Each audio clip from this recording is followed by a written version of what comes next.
हरे कृष्णा। तो सभी भक्तों का स्वागत है आज की भगवत गीता क्लास में। आज हम नए चैप्टर की शुरुआत करने जा रहे हैं, तो देखते हैं, समझते हैं।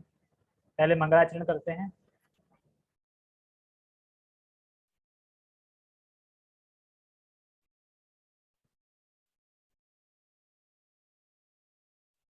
ओम अज्ञानतिमिरान्धस्य ज्ञानञ्जनशलाकया चक्षुरुन्मीलितं येन तस्मै श्रीगुरुवे नमः। श्रीचैतन्यमनोभीष्टं स्थापितं येन भूतले स्वयं रूपकदा मह्यं ददाति स्वपदान्तिकम्।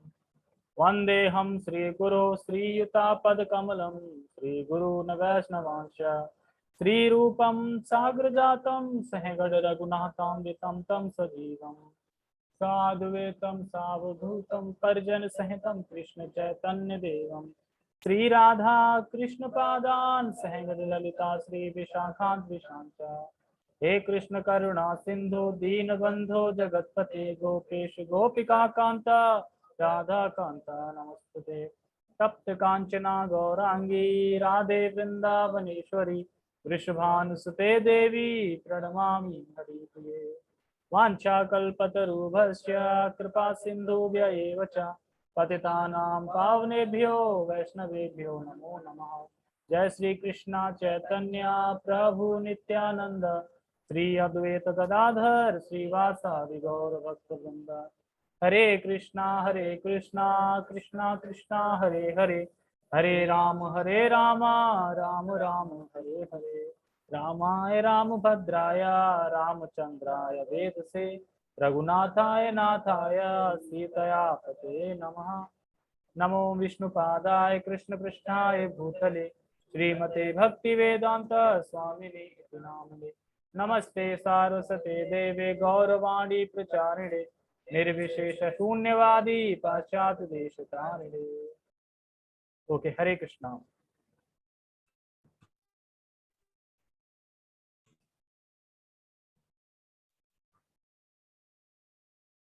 ठीक है, तो हम शुरू करते हैं। अध्याय 8, और अध्याय 8 का नाम क्या है? भगवत प्राप्ति। तो भगवान की प्राप्ति में कैसे होगी, भगवत प्राप्ति कैसे होगी। और वैसे 7 से लेके 11 के जो श्लोक हैं वो वैसे भक्ति योग में काउंट होते हैं, लेकिन ये जो अध्याय है, इस अध्याय में योग मिश्रित भक्ति योग का वर्णन है। एक तरफ शुद्ध भक्ति बताएंगे भगवान, एक तरफ योग मिश्रित भक्ति बताएंगे। मतलब वो किसी को कोई योग कर रहा है पर इस योग में मिक्स है भक्ति। जैसे ध्यान योग कर रहा है, ध्यान योग में क्या मिक्स है? भक्ति मिक्स है। ठीक है, कोई अष्टांग योग कर रहा है तो क्या मिक्स है? भक्ति। कोई ज्ञान योग कर रहा है तो क्या मिक्स है? भक्ति। तो योग मिश्र, मतलब योग मतलब जोड़ना, उसमें भक्ति जुड़ गई, भक्ति मिक्स हो गई, ऐसे करके। तो ये है। और दूसरा कि इसमें अर्जुन ने 7 प्रश्न किए हैं। कितने प्रश्न किए हैं? 7। तो ये हमें ढंग से सुनना है, समझना है कि 7 प्रश्न क्या है, क्योंकि प्रश्न समझ में आएगा तो ही उत्तर समझ में आएगा कि किस चीज का उत्तर दे रहे हैं। और फिर भगवान 8.3 में बता देंगे 3 प्रश्नों का उत्तर। एक श्लोक में 3 प्रश्नों का उत्तर बता देंगे क्या है, लेकिन इसमें 1 में और 2 में क्या पूछा गया है? 7 प्रश्न, जिसमें से 3 प्रश्न पहले श्लोक में है और 4 प्रश्न दूसरे श्लोक में। तो 4 3 7 प्रश्न हो गए। तो आज के श्लोक में सिर्फ प्रश्न ही प्रश्न है, उत्तर कुछ नहीं है। ठीक है, तो हम प्रश्न समझेंगे प्रश्न क्या है। तो सबसे पहले हम श्लोक पढ़ते हैं। अर्जुन वाच किम तद ब्रह्म किम अध्यात्मम् किम कर्म पुरुषोत्तम अधिभूतं च किम प्रोक्तम् अधिदेवं किमुच्यते अधियज्ञः कथा कोत्र देहे अस्मिन् मधुसूदन प्रयाण काले च कथम ज्ञेयोऽसि नियतात्मभिः। अर्जुन उवाच किं तद् ब्रह्म किम् आध्यात्मम् किं कर्म पुरुषोत्तम अधिभूतं च किं प्रोक्तम् आदिदेवं किमुच्यते। अधियज्ञं कथं कोत्र देहे अस्मिन् मधुसूदन प्रयाण काले च कथम ज्ञेयो अस्ति नियतात्मभि। ठीक है। अर्जुन वाच, अर्जुन ने कहा किम तद ब्रह्म, किम अध्यात्मम, ब्रह्म क्या है, आध्यात्म क्या है। दो प्रश्न ही हो गए, ब्रह्म क्या है, अध्यात्म क्या है। अगर हम सोचते होंगे ब्रह्म ब्रह्म आता, ब्रह्म का मतलब क्या होता है कौन ब्रह्म। अब यहाँ पता चल जाएगा ब्रह्म किस, कौन है ब्रह्म। अध्यात्म क्या है। किम कर्म पुरुषोत्तम, हे पुरुषोत्तम मुझे ये बताइए कर्म क्या है।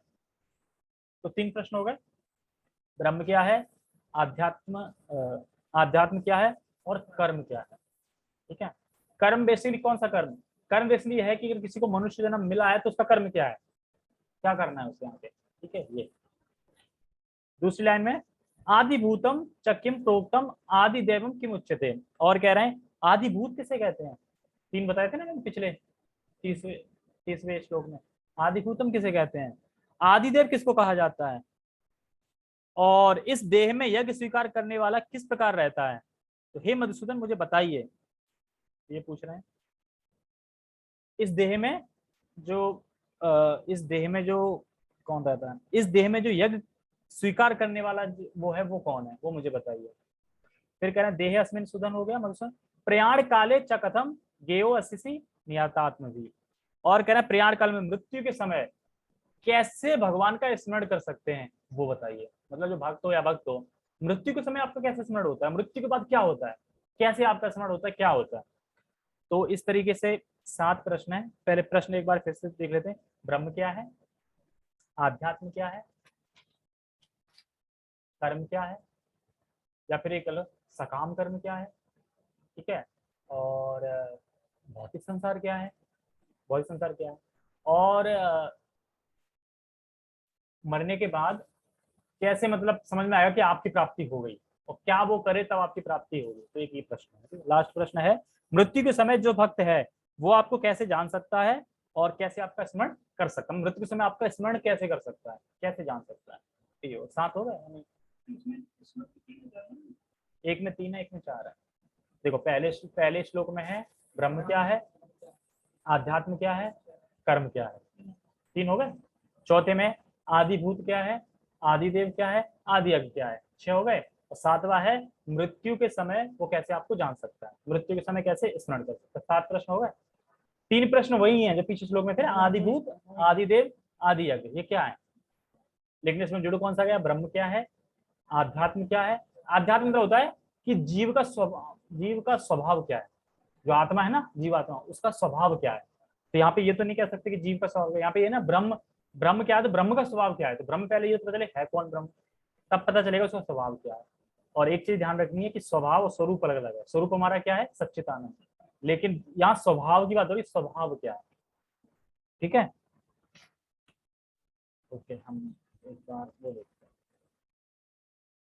टेक्स्ट पढ़ते हैं।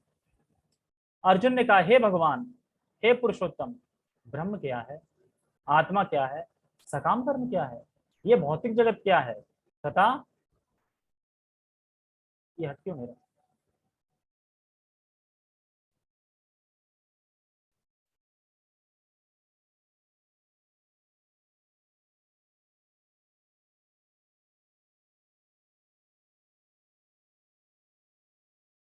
श्लोक दिख नहीं रहा ना पूरा, ये हट नहीं रहा।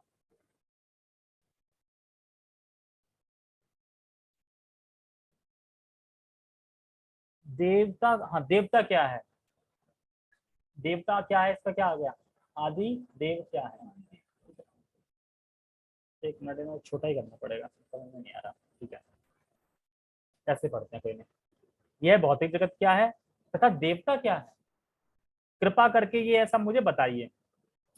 और हे मधुसूदन, यज्ञ का स्वामी कौन है, और वह शरीर में कैसे रहता है। तो ये कौन सा आ गया, यज्ञ का स्वामी मतलब आदि यज्ञ कौन है, कौन है, और मृत्यु के समय भक्ति में लगे रहने वाले आपको कैसे जान पाते हैं। तो इस तरीके से 7 प्रश्न है पूरे अध्याय में। इन्हीं 7 प्रश्नों का उत्तर भगवान देंगे। तो अगले श्लोक में उत्तर वाले में 3 का दे देंगे, पहले वाले का, फिर उसके बाद आगे आएगा। ठीक है। तो अभिषेक बताओ 7 प्रश्न क्या है। ब्रह्म क्या है, हाँ और अध्यात्म क्या है, हाँ और सकाम कर्म क्या है, हाँ। मतलब कर्म क्या है, फिर उसका काम कौन सा वाला है? आदि देव क्या है, हाँ आदि भूत है, हाँ आदि यज्ञ। हाँ। मरोगे नहीं कभी। ये मरने के बाद मरने समय हाँ, आपको तो कैसे कैसे जान स्मरण सकते हैं, करें? जान सकते स्मरण कर सकते, ठीक है। तो 7 प्रश्न है। अब मुझे ये बताइए कि इसमें जो अर्जुन टेक्स्ट में बोल रहे हैं कि भगवान आत्मा क्या है, सकाम कर्म क्या है, आत्मा क्या है, इसका मतलब है वो स्वरूप अध्यात्म क्या है, ये बोल रहे हैं। और यहाँ बोल रहे हैं भौतिक जगत क्या है, आदि आदिभूत, ठीक है, तथा देवता क्या है, आदि देव।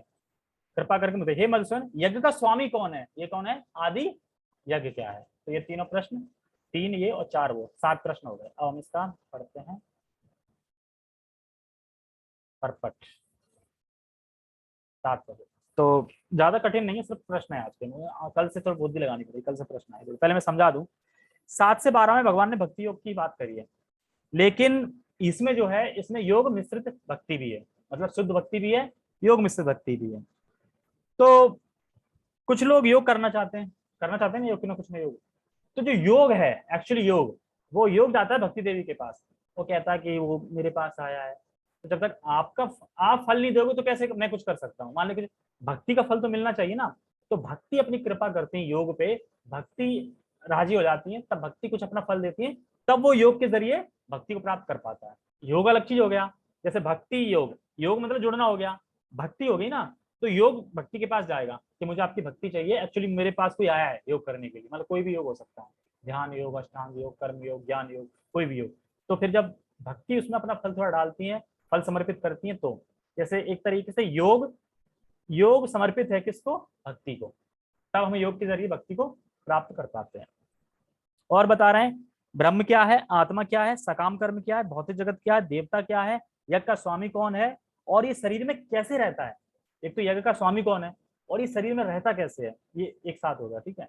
और मृत्यु के समय भक्ति में लगे रहने वालों को, आप वो लगे रहने वाले आपको कैसे जान सकते हैं, ठीक है। तो यहाँ अर्जुन ने भगवान से एक साथ 7 प्रश्न करे थे। प्रश्न करना अच्छी बात है ना। अब कोई बोले अरे अर्जुन तो कृष्ण के भक्त थे, उन्हें पता नहीं था आत्मा क्या है, परमात्मा क्या है। उन्हें सब कुछ पता था, और वो भगवान को तत्व से जानते भी हैं। ये तो भगवान की लीला है कि उन्हें भ्रम में डाल रखा है और उनको निमित्त बनाया है हमारे समझ गीता को प्रकट करने के लिए, ताकि गीता गीता प्रकट हो, ताकि लोगों का कल्याण हो। अब यहाँ पे 2 चीज और समझना, पहले अध्याय में बोला पुरुषोत्तम, और दूसरे अध्याय में बोला मधुसूदन। तो ऐसा क्यों, पहले पुरुषोत्तम बोल रहा है, मधुसूदन, दोनों में पुरुषोत्तम बोल देते, या दोनों में मधुसूदन बोल देते, ऐसा क्यों। कृष्ण बोल देते तो कृष्ण सखा है, कृष्ण बोल सकते थे, ये क्यों बोल रहे हैं, नाम से मतलब क्या, पुरुषोत्तम क्यों बोल रहे हैं? क्योंकि भगवान ने 3 क्वेश्चन करे हैं ना, 3 पहले में। तो वो ये कह रहे हैं कि हे पुरुषों में पुरुषोत्तम तो आप ही है ना, सभी पुरुषों में उत्तम कौन है, कृष्ण है, और सब कुछ आप जानते हो, मैं तो जानता नहीं, और ना आपके अन्य कोई जानता है, तो मुझे कौन बता सकता है, आप ही बता सकते हैं, इसलिए बोला पुरुषोत्तम, मतलब आप मुझे सही सही आंसर दे सकते हो, और कोई आंसर देने में समर्थ नहीं है, इसलिए पुरुषोत्तम। और दूसरे में मधुसूदन क्यों बोला है, दूसरे में मधुसूदन इसे बोला है कि ये जो संशय है ना, जो असुर, संशय वाला असुर है, जो जिस तरह आपने मधु नाम के राक्षस का वध किया, तो उसी तरह मेरे अंदर भी राक्षस बैठा जो इसी संशय आ गई है, जो एक्चुअली क्वेश्चन मतलब संशय आना, तो इस संशय का नाश कौन कर सकता है, आप ही कर सकते हैं, तो इसलिए बोल रहे हैं मधुसूदन। तो दोनों समझ आ गया, इसलिए पुरुषोत्तम बोला पहले में, दूसरे मधुसूदन बोला, ठीक है। तो बाकी ये बहुत अच्छा है, मतलब कि ये जो अध्याय है ये उन लोगों के लिए, किसने देखा है स्वर्ग नरक क्या होता है, किसने देखा कि तुम भक्ति कर भगवान पर जाओगे, ये चैप्टर पढ़ो ना। इसमें भगवान बता रहे हैं प्रैक्टिकल कि कोई भक्ति कर रहा है तो अंत में वो कैसे मेरा ध्यान करेगा, वो कहाँ जाएगा, उसकी गति क्या होगी। भगवान इस पूरे श्लोक में एकदम क्लियर कर देंगे कि जो भक्ति कर रहा है वो कहाँ जाएगा, अभी से पहले से बता देंगे, यानी कि जो सीरियसली भक्ति करता रहेगा वो जाएगा कहाँ, इस अध्याय में पता चल जाएगा कैसे जाएगा, कैसे स्मरण होगा। जैसे प्रभुपाद जी से किसी ने क्वेश्चन, प्रभुपाद जी अगर मान लो मरते समय हम भक्ति करते रहे, मरते समय भगवान का स्मरण ना हुआ तो कह रहे ठीक है आपको नहीं हुआ, पर भगवान तो आपका स्मरण करेंगे ना, भगवान तो नहीं भूल जाएंगे ना, तो भगवान करेंगे स्मरण। जब भगवान आपके स्मरण में आ जाएंगे तो तुम्हें तो ताकत नहीं लगानी पड़ी ना, भगवान तो अपने आप ही आ गए ना स्मरण में। तो इस तरीके से भगवान अपने आप आपके स्मरण में आ जाएंगे, आपको करने नहीं पड़ेंगे स्मरण, जो भक्ति कर रहा होगा लगातार। तो भगवान यहाँ पे दो पद बताएंगे, एक योग मिश्रित भक्ति और एक शुद्ध भक्ति, ये पूरे अध्याय में, ठीक है। तो कुछ भगवान पे योग के अभ्यास के द्वारा और भक्ति के द्वारा ध्यान करते हैं, और कुछ लोग शुद्ध भक्ति करते हैं, जैसे इसमें बता रहे हैं। कुछ लोग तो योग करते हैं, योग पे ध्यान योग कर रहे हैं, कुछ कर रहे हैं, लेकिन उन्होंने भक्ति मिश्रित है उसमें, मतलब योग ने भक्ति ले ली, भक्ति मिश्रित है, तो ऐसे ही पार हो जाते हैं। और कुछ लोग शुद्ध भक्ति करते हैं। तो एक बार मैं डाउट क्लियर करने के लिए फिर से बताता हूँ, ब्रह्म क्या है, पहला प्रश्न था। ब्रह्म का मतलब ये, क्या ये चैतन्य परमात्मा है या जीव? मतलब यहाँ पे ब्रह्म की बात की जा रही है, जीव की बात करी जा रही है, या फिर परमात्मा की बात, मतलब परमात्मा की बात पर ब्रह्म की बात करी जा रही है, या चैतन्य जीव की बात करी जा रही है? कौन से ब्रह्म की बात करी जा रही है, ये डाउट है मतलब अर्जुन का। दूसरा है अध्यात्म क्या है, तो यहाँ पूछ रहे हैं वो क्या है जो इस शरीर पे शासन करता है, मतलब पूछ रहे हैं ऐसी क्या चीज है जो हमारे इस शरीर पे शासन कर रही है, मतलब इस शरीर पे कब्जा कर रखा है, शासन कर रही है, मतलब हम नौकर बने हुए हैं, वो शासन कर रहा है, क्या चीज है? क्या इंद्रिय शरीर पे शासन कर रही है? उनका डाउट है, क्या इंद्रियां कर रही है शरीर पे शासन, या फिर हमारा सूक्ष्म शरीर शासन कर रहा है आध्यात्म पे, मन बुद्धि अहंकार। दो क्वेश्चन हो गए। तीसरा क्वेश्चन क्या है, कर्म क्या है? तो कह रहे हैं कौन से कर्म है, ये लौकिक कर्म है क्या? तो लौकिक कर्म की बात चल रही है, मतलब लौकिक कर्म क्या होते हैं? हाँ तुम बताओ, पूछा लौकिक कर्म क्या होते हैं? बताओ ना, गलत की बताओ। भौतिक में क्या, भौतिक में कौन सा भी कर्म का नाम बताओ ना। जैसे पैदल चलना भी कर्म होता है, कॉलगेट करना भी कर्म होता है। लौकिक कर्म ही होता है खाना पीना, नहाना धोना, बाथरूम जाना, कॉलगेट करना, ब्रश करना, ये सब लौकिक कर्म है। तो क्या इनकी बात कर रहे हो क्या, लौकिक कर्म? पुरुषोत्तम तो कह रहे हैं, या वैदिक, वैदिक मतलब जो शास्त्र में वर्णित है ना, वो वाले कर्म की बात कर रहे हैं, लौकिक कर्म या जो शास्त्र में वर्णित है उस कर्म की बात कर रहे थे, ये कर्म। तो पुरुषोत्तम क्यों कहा भगवान ने? पुरुषोत्तम इसे कहते हैं आप परम भगवान हैं, आप सब कुछ जानते हैं, मैं नहीं जानता हूं, तो इसलिए पुरुषोत्तम बोल रहे हैं। चौथा क्वेश्चन था आदिभूत क्या है, तो आदिभूत मतलब क्या वह आकाश पृथ्वी जल जो वायु ये जीव पे शासन कर रहे हैं? पहले शासन का मतलब था शरीर पे कौन शासन कर रहा है, अब यहाँ पे शासन का मतलब है कि जीव पे कौन शासन कर रहा है, मतलब पहले शरीर था अब आत्मा है, आत्मा पे कौन शासन कर रहा है, अलग अलग है दोनों, कौन शासन कर रहा है?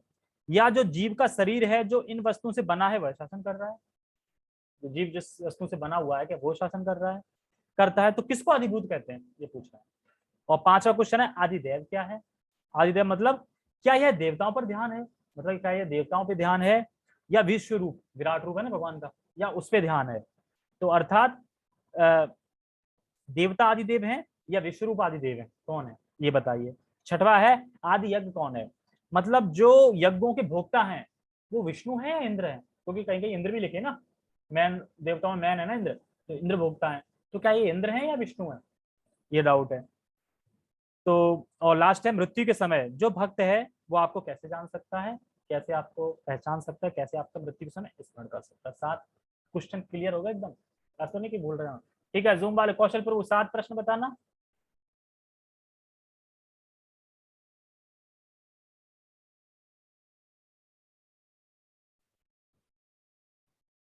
बोलो। हरे कृष्ण हरे कृष्णा। हाँ एक तो अध्यात्म क्या है, हाँ, और एक लौकिक कर्म। लौकिक कर्म कर्म क्या है सीधा ये? हाँ, कर्म कर्म क्या है, और ये दो ही याद आए। 7 और क्वेश्चन एक जो अपनी जीप पे जो शासन कर रहा है वो उसका समझ में ही नहीं आया। अच्छा मैं फिर से बता रहा हूँ, अरे ये तो डाउट बता रहा हूँ मैं मैम। 7 क्वेश्चन देखो, फिर से रिपीट कर रहा हूँ, ध्यान से सुनो। हाँ, पहला क्वेश्चन क्या है, मैं सीधी सिंपल भाषा में बता देता हूँ, इससे दिखा देता हूँ, एक सेकंड। इसका तो पढ़ा नहीं किसी ने। देखो, हे भगवान पुरुषोत्तम, ब्रह्म क्या है, पहला क्वेश्चन। आत्मा क्या है, दूसरा क्वेश्चन। सकाम कर्म क्या है, तीसरा क्वेश्चन। यह भौतिक जगत क्या है, तथा ठीक है, तथा देवता क्या है, कृपा करके मुझे ये बताइए। 4 हो गए। मधुसूदन, यज्ञ का स्वामी कौन है, और ये शरीर में कैसे रहता है, और मृत्यु के समय भक्ति में लगे रहने वाले आपको कैसे जान पाते। 4 उसमें थे, 3 इसमें थे, 7। ऐसे समझ लो, एक ये हो। अगर ये समझ में नहीं आ रहे हैं तो ये समझ लो, उनका मीनिंग एक ही है। ब्रह्म क्या है, अध्यात्म क्या है, कर्म क्या है, आदि भूत क्या है, आदि देव क्या है, आदि यज्ञ कौन है, और मृत्यु के समय हम कैसे भगवान को स्मरण कर सकते हैं, ये बताइए। ये 7 प्रश्न है, ठीक है। तो इसको पढ़ लियो ना, पढ़ोगे तो पूरा समझ में आ जाएगा, क्लियर एकदम, कोई डाउट नहीं रहेगा। ठीक है, हम 7 पर पढ़े। ठीक है, तो पढ़ते हैं। इस अध्याय में भगवान कृष्ण अर्जुन के द्वारा पूछे गए ब्रह्म क्या है आदि प्रश्नों का उत्तर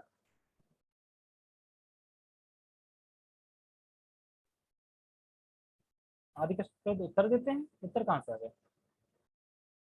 अच्छा हाँ, इस अध्याय में भगवान कृष्ण अर्जुन के द्वारा पूछे गए ब्रह्म क्या है आदि प्रश्नों का उत्तर देते हैं। भगवान कर्म, भक्ति तथा योग और शुद्ध भक्ति की व्याख्या करते हैं। बता रहे हैं क्या क्या देंगे। श्रीमद् भागवतम में कहा गया है कि परम सत्य ब्रह्म परमात्मा तथा भगवान के नाम से जाना जाता है। साथ ही जीवात्मा या जीव को ब्रह्म भी कहते हैं। तो अर्जुन आत्मा के विषय में भी पूछता है, जिससे शरीर, आत्मा तथा मन का बोध होता है। देखो, आत्मा शुद्ध है। आत्मा शुद्ध जो है वो प्रसंग के अनुसार इंगित करता है। इसमें आत्मा जो शब्द आ रहा है, इसमें ओनली यही 3 प्रश्न ही करेगा ना। तो आत्मा जो है, तो आत्मा या जो ब्रह्म है, तो ब्रह्म शब्द का मतलब है कि जहां जैसा प्रसंग चल रहा होगा उसके अनुसार वैसा ही उसका ब्रह्म हो जाएगा। ब्रह्म का मतलब शब्द का उच्चारण हो जाएगा। जैसे कि ये इस श्लोक में आंसर देंगे तो यहाँ पे जीव की बात कर रहे हैं, तो यहाँ पे ब्रह्म जीव को कहेंगे। और ब्रह्म होता क्या है? जो अविनाशी है, ठीक है, जिसका विनाश नहीं होता, चिन्मय है, शाश्वत है जो, और दिव्य है जो, उसको ब्रह्म ब्रह्म कहते हैं। कोई भी चीज हो वो ब्रह्म मानी जाएगी।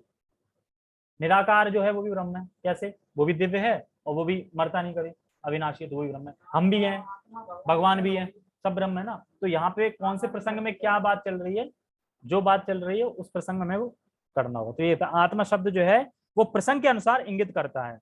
मन को, आत्मा को, शरीर को, यानी मन को भी कर सकता है। आत्मा, मन भी हमेशा रहता है, मन को भी, आत्मा को भी और शरीर को भी। तो हमें प्रसंग के अनुसार देखना पड़ेगा। पूरे शरीर को मिला के, मतलब पूरे व्यक्ति को मिला के भी ब्रह्म, जैसे जीव, तो हम सब सारे ब्रह्म हो गए इस तरीके से। और क्या बोलने वाला था? हाँ, दूसरा पर्वत पढ़ते हैं।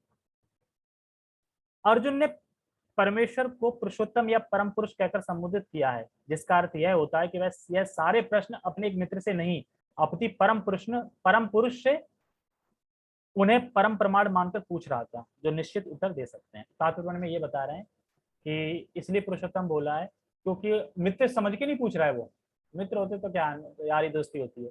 वो जान रहा है कि परम पुरुषोत्तम है, भगवान है, ये मेरे सही से प्रश्नों का उत्तर जवाब देंगे, तो इसलिए पुरुषोत्तम बोल रहा है। अपन पढ़ते हैं तात्पर्य 2। आदि यज्ञ का तात्पर्य इंद्र या विष्णु हो सकता है। आदि यज्ञ बताया था, मतलब भोक्ता कौन है? विष्णु है, इंद्र? ये पूछ रहे थे ना, तो कह रहे हो सकता है। विष्णु समस्त देवताओं में, जिनमें ब्रह्मा तथा शिव सम्मिलित हैं, प्रधान देवता है। और इंद्र प्रशासक देवताओं में प्रधान है। देखो, प्रधान है मतलब, देखो, प्रशासक देवता अर्थात क्या होता है? जो इस जगत का, इस ब्रह्मांड का संचालन कर रहे हैं, उनमें सर्वश्रेष्ठ इंद्र हैं। पर भगवान तो विष्णु है। जैसे जो संचालन कर रहे हैं देवताओं में, उसमें सर्वश्रेष्ठ इंद्र हैं, इंद्र माने जाते हैं मैन देवता के वो। लेकिन भगवान तो विष्णु है। इंद्र तथा विष्णु दोनों की पूजा यज्ञ द्वारा की जाती है, किंतु अर्जुन प्रश्न करता है कि वस्तुतः यज्ञ का स्वामी कौन है और भगवान किस तरह जीव के शरीर के भीतर निवास करते हैं। देखो, कोई सोचे भगवान जो जीव के शरीर में निवास करते हैं वो अलग हैं और जो यज्ञ में भोगता है वो अलग है, तो नहीं, एक ही है। मतलब कोई सोचे कि यहाँ पे जो निवास कर रहे हैं भगवान वो अलग है और जो भोगता बताए ना वो अलग है, नहीं, वो अलग नहीं है, वो एक ही है। तो हो सकता है वो सोचे कि ऐसा है, जो इंद्र है वो यज्ञ के भोगता है और जो भगवान है ना वो निवास करते हैं, ऐसा सोच रहे कोई, तो नहीं। भगवान भगवान ही विष्णु है और सारे युगों के भोक्ता भी विष्णु ही।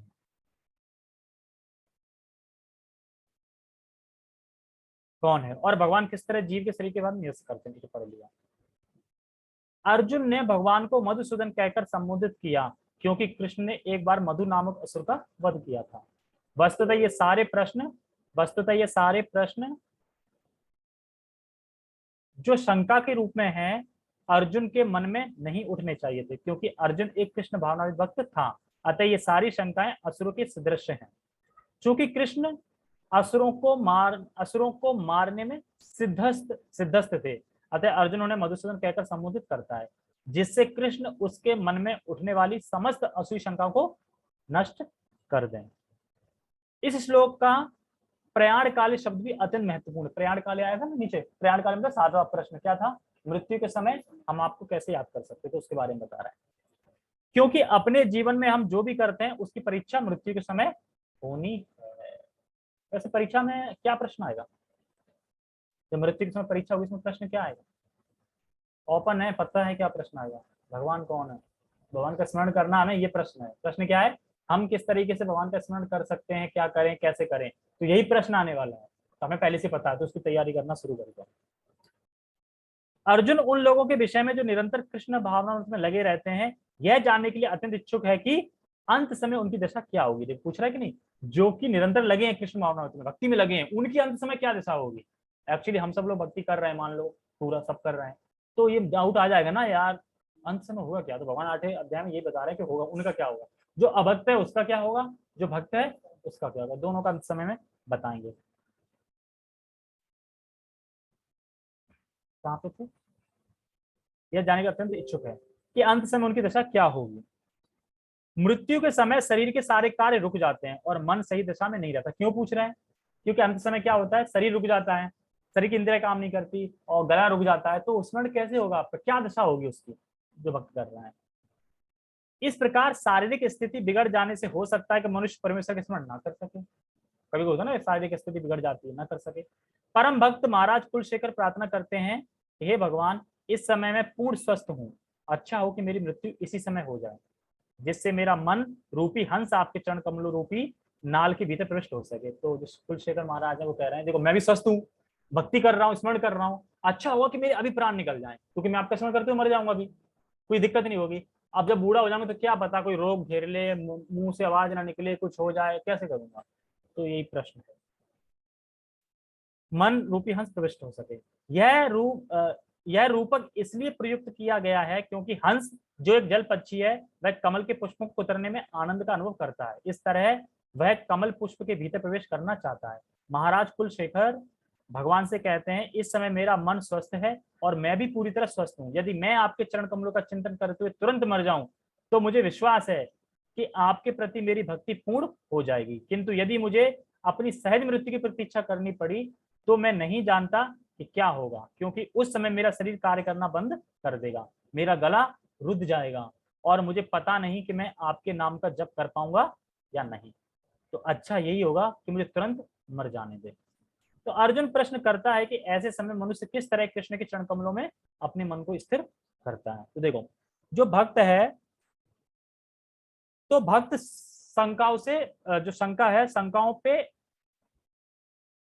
शंकाओं से परे रहता है, वो तथ्य से भगवान को जानता है, और जो भी संशय हमारे अंदर है वो हमें तुरंत पूछ लेनी चाहिए, उसे रखना नहीं चाहिए। जैसे एग्जांपल देते हैं रोड का, अगर हम कहीं जा रहे हैं, हम पहली बार जा रहे हैं और अगर हमें शंका आ गई तो हमारी स्पीड अपने आप स्लो हो जाएगी। उसी तरह अगर हम भक्ति कर रहे हैं और शंका आ गई तो स्पीड स्लो हो जाएगी। चलिए शंका आई, शंका आना अच्छी बात है, शंका आना मतलब बुद्धिमानी है, तो बुद्धि है तभी तो शंका आ रही है। अगर शंका ही नहीं, किसी को कुछ आ ही नहीं रहा, कोई प्रश्न ही नहीं आ रहा, तो उसका मतलब बुद्धि नहीं लगा रहा ना, बिल्कुल भी। ये और कह रहे हैं कि ये जो ओपन क्वेश्चन है, बता दिया प्रश्न क्या आने वाला है, तो हमें उसका उत्तर पता होना चाहिए, ठीक है। और बता रहे हैं कि जो चित्त पे होगा वही अंत समय स्मरण होगा, ये भी पक्का है। पूरी लाइफ जो तुमने किया है और जो सबसे ज्यादा किया है वही चित्त पे आएगा, उसी का स्मरण होगा। हर किसी को भगवान का स्मरण नहीं हो पाता ना, मरते वक्त बोल ही नहीं पाता, कृष्ण का नाम ही नहीं आ पाता। तो कुलशेखर महाराज स्मरण करते हैं, तुरंत मर जाने दो, मतलब भगवान का भक्त इस जगत में रहना ही नहीं चाहता, वो तो भगवान के चरण कमल रूपी में रहना चाहता है, भगवान को सुखी करना चाहता है, भगवान के सुख में रहना चाहता है, वहां रहना चाहता है। तो इसलिए वो चाहता है कि हम इस जगत में रहने न पड़े, जगत पता है ना दुखा लिया हमें, इसलिए। लेकिन क्योंकि भक्त इतने विनम्र होते हैं कि भगवान से कहते हैं आप कहीं भी रखो, बस आपके चरणों से हेतु की भक्ति मेरी बनी रहे, ऐसा कहते हैं।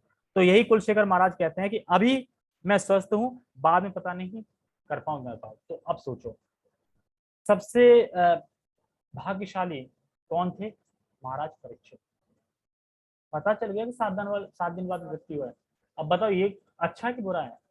उन्होंने तो अच्छा, जब उनके पास न्यूज आई थी ना कि आप मरने वाले हो 7 दिन बाद, तो वो तो बड़ा अच्छी न्यूज समझ रहे थे, वो बहुत मजा आ गया, सब कुछ त्याग दिया तुरंत। मतलब ये है कि अब फिक्स कर लिया ना मन भगवान ने, वो पता 7 दिन बाद मरने वाला हूँ, भगवान का नाम प्राप्त करूंगा। अब जिसको यही नहीं पता कि मरने वाला कब हूं मैं, अब वो या तो वो 24 घंटे करता रहे कि 24 घंटे में कभी एक ही मरूंगा ना, किसी एक मिनट में, उस मिनट में भी भगवान का नाम ही ले रहा हूँ। अब मान लो, चलो ठीक है, अब आधे घंटा नाम लिया, बंद कर दिया, उस आधे घंटे में मर गए तो नहीं ले पाया नाम तो इसलिए ये बहुत अच्छी बात है कि पता चल जाए पहले कि मरने कब वाले हैं। जैसे कि मैंने बताया था ना कल, कौन से थे महाराज, खटवांग, वो जब देवता के पास गए थे तो क्या मांगा, ये बता दो मरने कब वाला हूं। मतलब एक क्षण बाद, हाँ एक क्षण बाद, तो याद है ना। तो ठीक है, हम एक बार फिर रिवीजन करेंगे 7 प्रश्न का, ठीक है? ध्यान से सुनना 7 प्रश्न, और या तो लिख लो, कोई नोट्स बना लो मोबाइल में, इसी के आंसर चलेंगे फिर 7 प्रश्नों के, ठीक है? प्रश्न क्या है देखो, ब्रह्म क्या है, ठीक है? आध्यात्म क्या है, मतलब जीव जो है उसका स्वभाव क्या है, इस तरीके से ये, ठीक है? दूसरा है कर्म क्या है, ये तो बताइए कर्म क्या है। आदिभूत क्या है, आदिभूत मतलब देवता क्या है, नहीं नहीं सॉरी, भौतिक जगत क्या है, आदिभूत मतलब भौतिक जगत क्या है, ये है। दूसरा है आदिदेव क्या है, मतलब देवता क्या है। तेरा आदि यज्ञ कौन है, मतलब भोक्ता कौन है, मतलब यज्ञ का भोक्ता कौन है, मतलब हम जो भी कुछ कार्य कर रहे हैं उसका भोक्ता कौन है। और लास्ट है मृत्यु के समय कैसे हम भगवान को जान सकते हैं, कैसे स्मरण कर सकते हैं। तो कौशल प्रभु समझ में आ गए 7 प्रश्न? अब नहीं तो यूट्यूब से लिख लिए, कोई बात नहीं, ठीक है, ओके। तो बहुत बहुत धन्यवाद, कल से हम जानेंगे भगवान का आंसर, और 3 आंसर देंगे भगवान एक ही श्लोक में, ठीक है? ओके, बाकी तो कुछ बोलते ही नहीं, विशाल प्रभु, रेखा, शिवजाल प्रभु, हरे कृष्णा, है पूछते ही नहीं, पूछना ही सब समझ, या तो ये हो सकता है सब समझ में आ गया होगा ना, तो पूछेंगे। चलो ठीक है, ओके, चलो ठीक है, ओके। तो